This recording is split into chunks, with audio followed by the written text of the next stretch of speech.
पाकिस्तान की सियासत में मैंने कभी नहीं सुना था कि आखिरी राउंड हो सकता है। सियासी मैदान में कोई भी चीज आखिरी नहीं होती, लेकिन पाकिस्तान की सियासत में अब पहली दफा आखिरी राउंड, आखिरी जंग और मैं अगर वापस ना आऊं तो जनाजा पढ़ लेना, ऐसे अल्फाज इस्तेमाल हो, तो जिससे लगता है कि अब वाकई कोई फाइनल राउंड शुरू होने जा रहा है। अली अमीन गंडापुर, जिसके मुतल्लक उनके सियासी मुखालफिन और जमात के अंदर से बहुत से लोगों के ये दावे हैं, बहुत से लोगों का ये कहना है कि वो जानबूझकर ऐसे बयानात देता है कि जिसकी वजह से मामलात जो हैं वो डिस्कस होते हैं। लेकिन इस दफा मैं आपको ये खबर दे रहा हूं,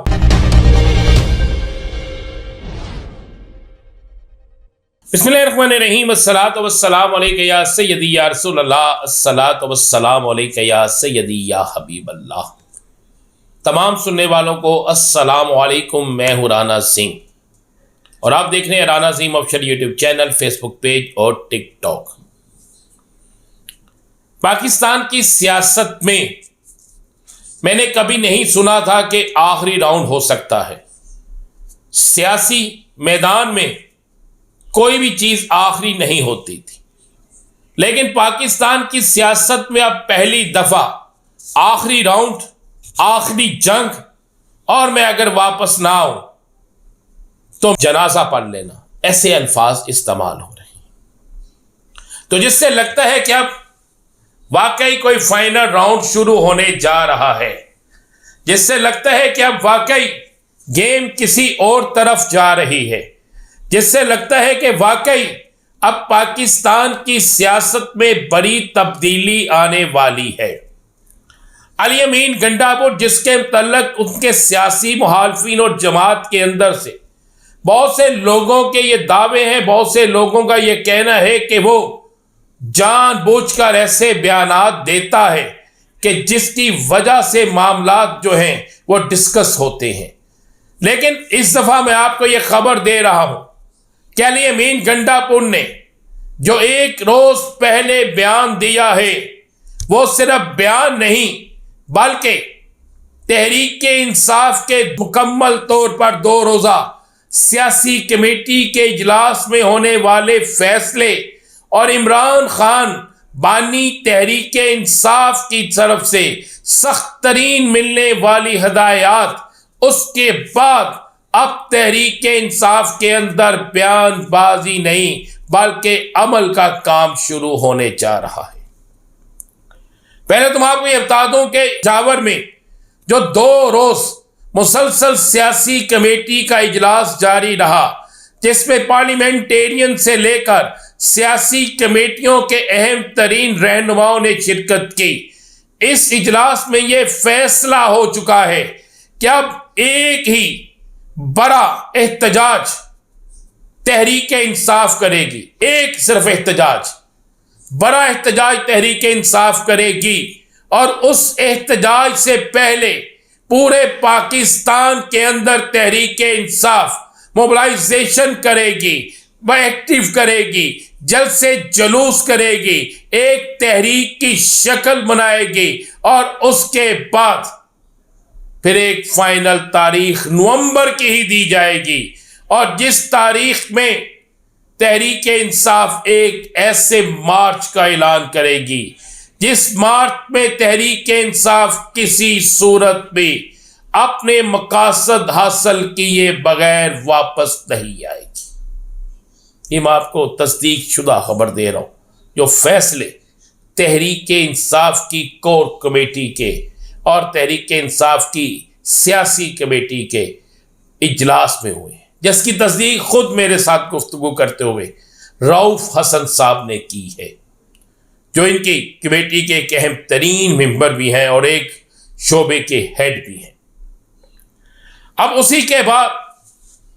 जनाब अली अमीन गंडापुर साहब ने एक बड़ा ऐलान किया है, ऐसा ऐलान जिसने तमाम चीजों को हिला के रख दिया, ऐसा ऐलान जिसके बाद सारे मंजरनामे तब्दील हो गए, ऐसा ऐलान जिस ऐलान के बाद पाकिस्तान की तारीख के अंदर कुछ होने जा रहा है, ये अब बातें सुनने में आना शुरू हो गई है।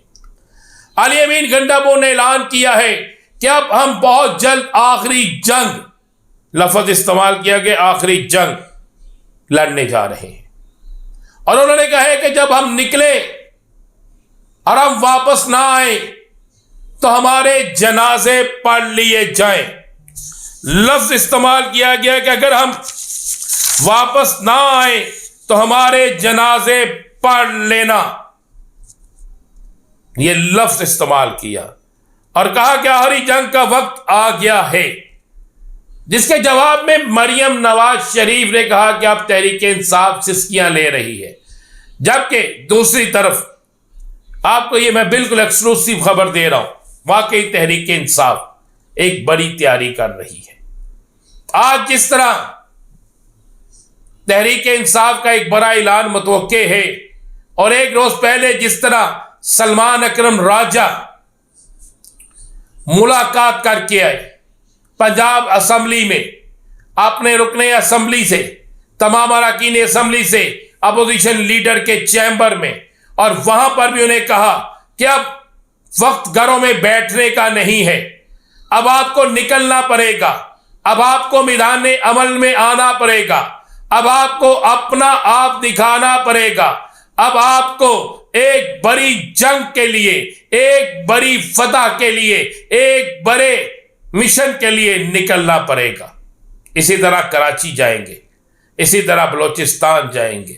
इसी तरह असद कैसर और दीगर लोग जो है वो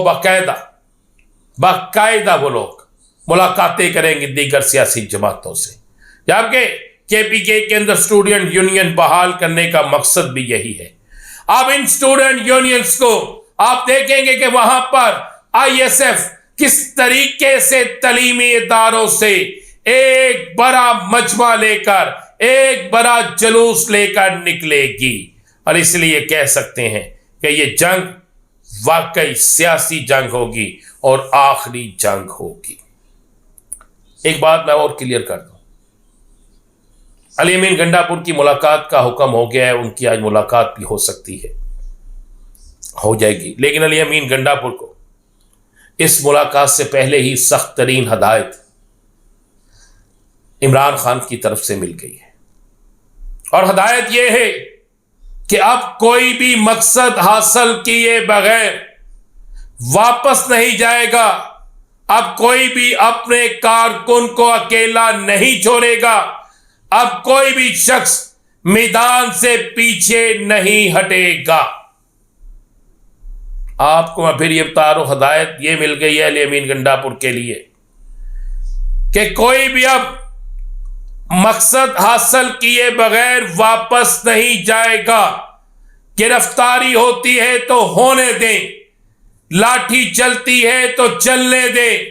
आंसू गैस की शेलिंग होती है तो होने दें, लेकिन ना कोई कारकुन को छोड़ के जाएगा, ना कोई गिरफ्तारी से डरते हुए गायब होगा, और ना ही कोई मकसद के बगैर वापस आएगा। ये पैगाम है अली अमीन गंडापुर के लिए कप्तान का, और ये बड़ा सख्त तरीन पैगाम है। मुलाकात में भी बातें हो जाएंगी और ये पैगाम भी है। आपको मैं बता दूं कि 20 नवंबर के बाद तहरीक इंसाफ का वक्त शुरू हो जाएगा। बड़ा थोड़ा टाइम रह गया, 1 नवंबर है। 20 नवंबर के बाद तहरीक इंसाफ का वक्त शुरू हो जाएगा, और आप देखेंगे कि 20 नवंबर के बाद गेम कितनी तेजी से पलटती है। आप देखेंगे कि 20 नवंबर के बाद कौन कहां पर क्या करता है। आप देखेंगे कि 20 नवंबर के बाद पाकिस्तान की सियासत में तहरीक इंसाफ ही नजर आएगी, और बाकी सियासी जमातें आपको सियासी उफ्क से खत्म होती नजर आएंगी। इजाजत दीजिए, अल्लाह।